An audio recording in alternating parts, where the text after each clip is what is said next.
December 5 Karthigai 20. அந்தர் யோகம். விளையாடும் பொம்மைகளை விட்டறிந்துவிட்டு குழந்தை தன் தாயை நாடுவது போன்று, இறைவா உன்னை நான் நாடுவேனாக.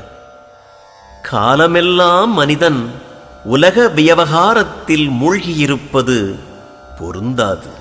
அவைகளை ஒதுக்கி வைத்துவிட்டு இடையிடையே அருள் நாட்டம் கொள்ள வேண்டும். அப்படிச் செய்தால் அவன் பிறவிப் பெருங்கடலில் மூழ்கிப் போய்விடமாட்டான். ஐவரோடுங் கூடாமல் அந்தரங்க சேவை தந்த தெய்வ அறிவே, சிவமே, பராபரமே. தாயுமானவர்.